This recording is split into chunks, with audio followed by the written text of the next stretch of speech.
Marami na sa inyo yung nag-request na silipin ko daw yung loan app na to na nagpapahiram ng maximum 30,000 pesos. Pangalan ng loan app ay si TechCash na nada-download po sa Google Play Store. Well, uunahan ko na kayo na ang dami rin nagsabi na buo po siyang natatanggap pero 7 days lang yung term. Kaya maraming nag-request na silipin ko daw. Okay ba to si TechCash or wag na lang? Pag-usapan natin si TechCash sa video na to. Keep watching.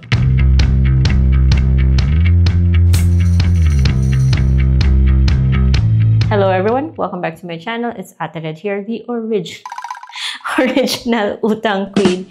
And dito sa channel, legit online loan reviews lang po. Wala po tayong pinopromote, wala po tayong links, wala tayong marketing. Reviews lang po ng mga online loan platforms. Dahil yung pag-uutang, it's a big responsibility. Ang dami po yung kino-consider. And this video is not sponsored. It's based on my experience. Hindi po ako financial advisor, hindi rin ako lawyer. Ako ay nagsashare lang ng aking naging experience sa loan app na to. So, I'm going to be honest. Okay, so mag-shoutout muna tayo. Shoutout sa kay Folklore Chronicles na nagre-request ng updated video ni TechCash. Thank you, Ate Red. Actually, dun siya nag-comment sa dati kong video about TechCash. Yung TechCash, I don't know if they're related, but ito naman, yung TechCash na to is green at madadownload po siya sa Google Play Store. So, ang dami na nagsabi na buo siyang natatanggap, promising, whatnot. Meron na ako nakikita sa comment section na parang red flag. Ang daming nagko-comment na parang nangunguha lang daw ng information. Yung iba, nagsasabi mataas daw yung interest. So, didiretsuhin ko na kayo, guys. Months. I think mga 2 months na. Kasi every week nagtatry ako dito kay TechCash dahil hindi ako ma-approve. So, matagal na. Matagal ko ng, sinusubaybayan. And sabi niya, pag nare-reject ka, try again after a certain period. I think it's 7 days. Pero every time na nagtatry ako, guys, ayaw niya akong approve. After 2 months, imagine, 2 months ko siyang sinusubaybayan. Ngayon ko lang siya na-vlog dahil ang dami nang re-request. Okay, fine. I quit trying and this is my first impression. This loan app is under TechWang.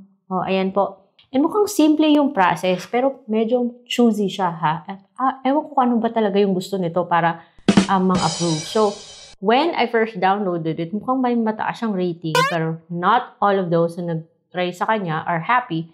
May iba nga nagsasabi na 2,000 na nga lang yung in-approve, 7 days to pay, 700 yung interest. But that 700 is too high for a 7-day loan. Doubtful din ako sa mga nagbigay sa kanya ng mataas na rating. So yun, TechCash, your trusted partner in financial support daw, 30,000 pesos, yung maximum loan. Pero syempre, kung baguhan ka, huwag kang mag-expect na doon ka kaagad sa maximum na pwede niyang i-offer. Always expect na doon ka magsisimula sa mababang amount, which I think is okay. Basta, okay sana yung term, diba?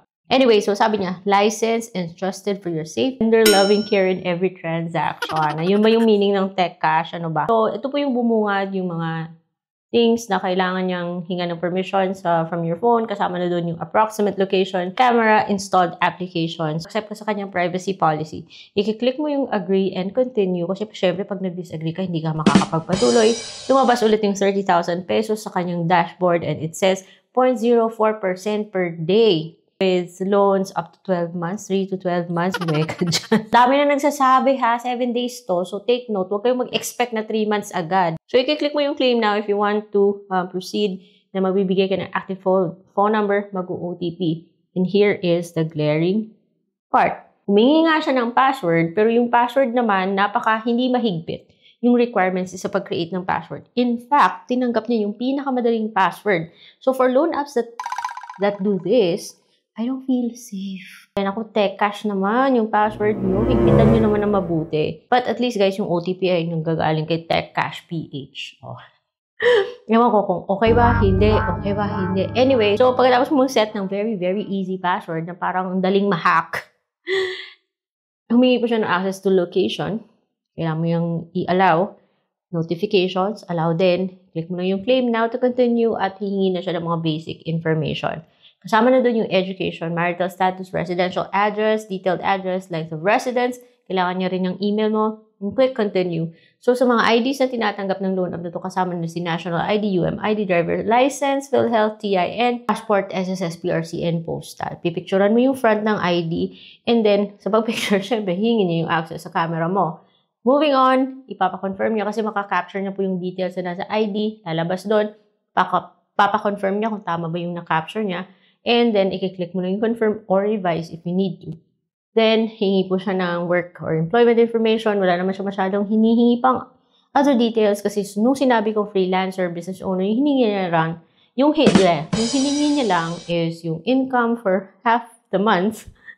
And then, 3 to 5 length of employment, and when ka nagsisweldo. And then just click continue. Hingi po siya ng 2 contact reference. Pipiliin mo kung kaano-ano mo sila. And then yung contact person yan, pipiliin mo sa phone book mo. O choose wisely, guys, and make sure na nagbigay po kayo ng abiso or humingi kayo ng permission na gawin silang contact references. And then just click continue. Pagkatapos nun ay hingi siya ng payment method. Pwedeng bank, pwedeng e-wallet. Bank, ay as much as possible, avoid giving them my bank information. E-wallet, yung mga tinatanggap is GCash, PayMaya, and GrabPay. Ilalagay mo po yung e-wallet number. Proceed kayo sa 9, and so on and so forth. Just double check na tama po yung number. Ang hirap na maligaw yung pera, guys. Ang taas na nga ng interest niya, maliligaw po yung pera. So, magsi-selfie ka, susunodin mo lang yung instructions, and then ayun, pagka ganun-ganun ka, anyways, loan under review na. Hindi ko instant na lang. Yung review niya umaabot ng 30 minutes, guys. So, naghintay each and every time na nagtatry ako. Umaabot siya ng 30 minutes para lang malaman ko na ayaw pa rin niya. Sabi niya, easily solve your financial needs. Paano kung easily solve yung financial needs ko? Ang taas ng interest pagkatapos nang re-reject pa. Kaya ang daming nagbibigay sa kanya ng maliit na rating or 1 star dahil nagre-reklamo na parang nangunguha lang siya ng information. Para naman sa mga na-approve, meron doon nag-comment, 2,000 daw, 7 days to pay. Ang laki interest, guys. Mataas yung interest niya. And for me, buti na nga hindi ako ma-approve and ayoko na, quits na. Ayoko na. 2 months na akong nagtatry. Ayaw niya talaga. So, edi wag. Para sa akin, it's safe to say na ayoko sa ganitong loan. And I gave it enough time, 2 months ko siyang sinusubukan. Ayaw niya talaga, guys. So, okay lang kasi marami naman po tayong options. So, kung hindi mo bet tong si Techcash, kahit na buo siyang natatanggap, pero 7 days, laki ng interest. So, kung hindi mo siya bet, meron naman po tayong options. Kaya gumawa po ako ng playlist for a collection of videos na about online loan platforms that are registered. And okay na okay yung terms nila. So far, naging okay yung experience ko sa mga loan apps na to. Kaya nilagay ko sila sa isang playlist. Guys, hanap natin is legit online loan platforms, diba? So, much better na dun tayo mag-try. Baka andun yung loan app na para sa inyo, diba? Before I let you go, I'm just going to emphasize na para sa akin, kung yung isang loan app ay wala sa list of recorded online lending platforms sa SEC na website, well, no-go na yan. Pero nasa inyo yan kasi kayo naman yung uutang, kayo naman magbabudget. I hope meron kayo natutunan sa video na to.